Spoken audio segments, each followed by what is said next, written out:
We ended up going to get our power drill in the basement to literally drill a hole in the tea canister. I am also still making my way through In Memoriam by Alice Wynne.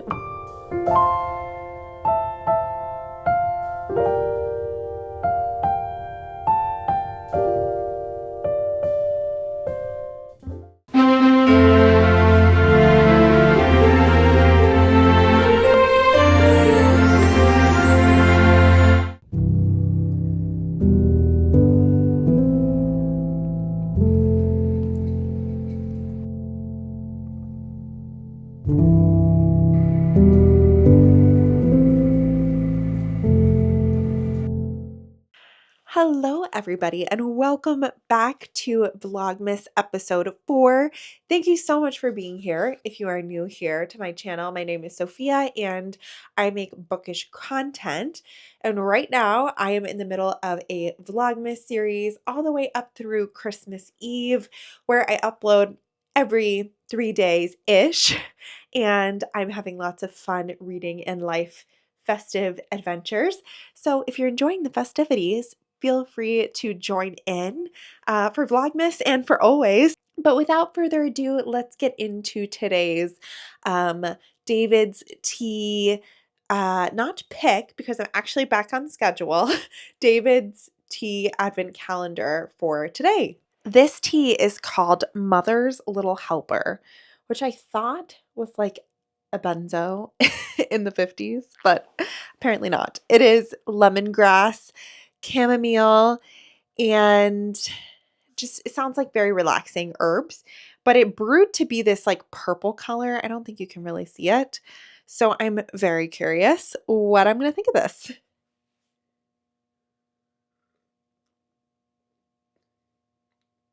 Ooh, very herbally. Some peppermint notes. I really enjoy that. I will give that a 7 out of 10. Very solid. I guess I need Mother's Little Helper, even though I don't need help and I'm not a mother. So if you guys are just joining into Vlogmas, I have been reading 5-star predictions so far in the month of December. And I started out with Ordinary Human Failings by Megan Nolan, which I gave 4.5 stars. And then I read In Memoriam by Alice Wynne, which I gave 4 stars. So have not quite hit the 5-star mark of the month. I do have one more 5-star prediction, which I will be reading some point in December, which is Funny Story by Emily Henry. But I have decided to dip into some oldies but goodies, books that I know are my favorites. And so today's episode is going to be all about rereading a book that I love with my whole heart. Eventually, in upcoming episodes, I will be reading All the Light We Cannot See again, which is a book that I love so dearly, and Charlotte's Web. But this episode is all dedicated to Sorrow and Bliss, which is just one of my favorite things ever. This is a novel about a woman who has just reached her 40s, and she's kind of going through a midlife crisis of sorts. And so we're learning all about her. It's like a contemporary, not coming of age, a contemporary, I would say, midlife crisis book. And I just laughed out loud. Like, this book is just so funny. Every single page has some ridiculous situation on it. And so my index for this book, if you guys are curious annotation people, is here. But it is humor, mental health, quotes, character growth, and relationship. Relationship being her relationship with her husband. And at the beginning of the book, it's a little bit on the rocks. Currently, I'm only 30 pages into my reread, but the beginning part of this book just made me laugh out loud. I remembered like the vibes that this gave me before and why I loved it so much. So I wanted to read just the beginning part of this book to you guys to give you some of the vibes of this. Maybe it will be one for you too. So it says, at a wedding shortly after our own, I followed Patrick through the dense crowd at the reception to a woman who was standing by herself. He said that instead of looking at her every 5 minutes and feeling sad, I should go over and compliment her hat. Even if I don't like it? He said, obviously, Martha, you don't like anything. Come on. The woman had accepted a canapé from a waiter and was putting it in her mouth when she noticed us, realizing in the same instant that it could not be managed in one bite.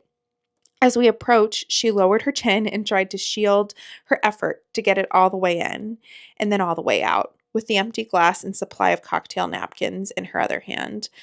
Although Patrick drew out his introduction, she responded with something neither of us could make out. Because she looked so embarrassed, I began speaking as though somebody had given me 1 minute on the topic of ladies' hats.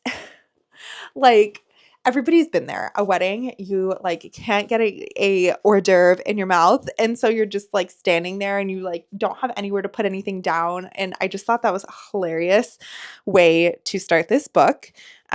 Just reminding me why I love it. And so far, I have really enjoyed the first few pages. Today has been very rainy and gloomy outside, misty, just gross, not festive, but just kind of like cold and gloomy. So I'm going to take my cup of tea and just enjoy like a Christmas movie and just reading on the couch to add some festivity and some joy to the end of my day. And then probably heading to sleep kind of early-ish tonight because I do feel pretty tired. But of course, I need to finish my tea and I need to read a little bit more of this awesome book.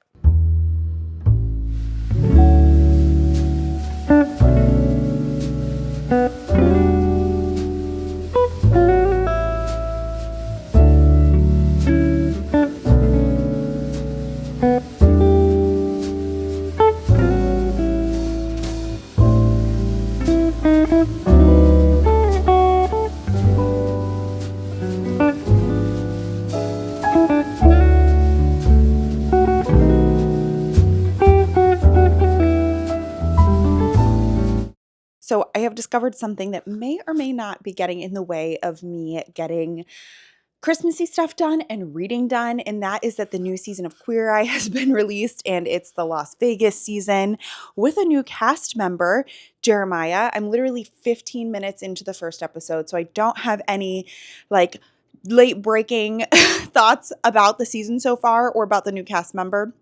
But so far, I just love the Queer Eye vibes. If you haven't seen the show, it's about 5 queer guys who make over somebody else. And there are different like things that they make over. So one person is beauty, one person's fashion, one's food, one is culture, and one is like design or home renovation. And they just go in there and make everything different and cute. And I don't know, it's just so heartwarming. If you haven't seen it, it's a great show to watch during this time of the year. But it is the type of thing that I will sit down and binge watch for hours. And I really shouldn't do that because I have a lot of Christmassy things and a lot of other things that I need to be doing. Speaking of Christmassy things, I wanted to share the Christmas cards that I went with this year. We had tried to plan to do one of those where you submit like your own picture, like one of me and Tyler, and then you send it off to somebody with a message. They like send you all of the cards like pre-printed so you don't have to write anything extra on them. And then you just mail them. However, we did not get that done in time. So I was at HomeSense the other day and I saw these cards. And if you're a cat owner, cat lover, you will relate to this, that they love to cause chaos at this time of the year. And so this just felt so perfect for us. So I have the cards, I have the time, just need to write them. Hopefully it will happen tomorrow. I have just finished a lovely boxed dinner from Whole Foods. They do a kind of like hot bar and salad bar. And so often when I'm running late or I'm on the way to work or I don't have time to get it together or cook, I grab something from the Whole Foods bar. And it was actually really delicious. I got their chicken tikka masala, which is one of my favorites, and some of their like little pasta salad things on the side. I was hoping to get a bit more reading done today, but it was a very errandy day. Like I got my brows done. I went to the dentist. It was just a boring, like adulting day. And so I haven't gotten too much done, although I did read a bit more this morning, and I am tabbing up a storm when it comes to this book because everything in here is perfect and I can't be persuaded otherwise. Some of my favorite parts that I've been reliving and that I remember liking about this book before were how it talks about mental health. There's a quote on page 58 where Martha says, I started a diary on my 21st birthday. I thought I was writing generally about my life. I still have it. It reads like the diary you are told to keep by your psychiatrist to record when you're depressed or coming out of depression or anticipating the onset of one, which was always. It was the only thing I ever wrote about. But the intervals in between were long enough that I thought of each episode as discrete with its own particular circumstantial cause, even if most of the time I struggled to identify it. I've never struggled with depression myself, but certainly have struggled with anxiety, and I just related to that quote so much. One thing that I am really enjoying on Reread is reading about the relationship between Martha and her father that I don't remember sticking out to me as much the first time I read this. And there's a lot of members in her family who don't understand her or who guilt her for not being 100% all the time or struggling with mental illness. But her father is one of those people that, like, no matter what it is, if he knows that Martha's going through something or Martha's having a bad time, will like put everything aside to be there for her. And there's overall just a lot of really beautiful scenes with them together that I remembered but stuck out to me or have been sticking out to me a bit more on reread of this. I'm currently on page 81, hoping to get a bit more of this read tonight, although I do have a night shift, so TBD how successful that will be. Yeah, but so far I've been thoroughly enjoying the reread, maybe even more than the first time I read this book.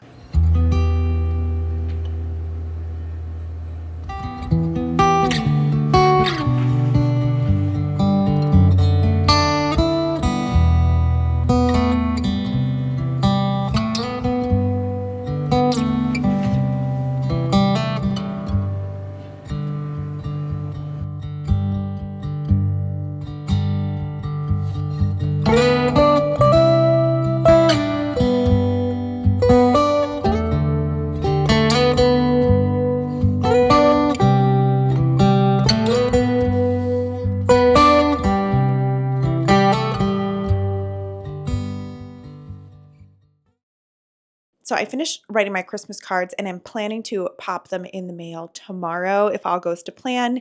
Oh, hello, Clarence. You're joining the party. And I now have a nice little 4-day stretch off of work. So plenty of time to get that all taken care of so that they hopefully get to where they're supposed to be before Christmas Day. And I have done a bit more reading of Sorrow and Bliss. Currently, I'm on page 115.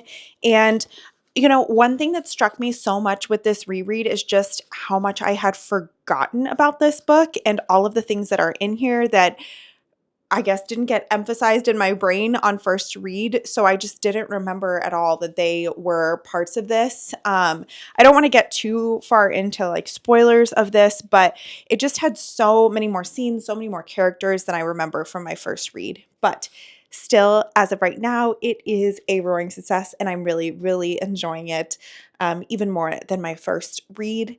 So with that, I am going to go ahead and close this episode of Vlogmas here. I hope you really enjoyed today's video. Sorry that it is one day late, but hopefully I will get back on schedule for next Vlogmas video so you can expect it on the same day that it was originally planned, which is 3 days from now, 2 days from now, every third day.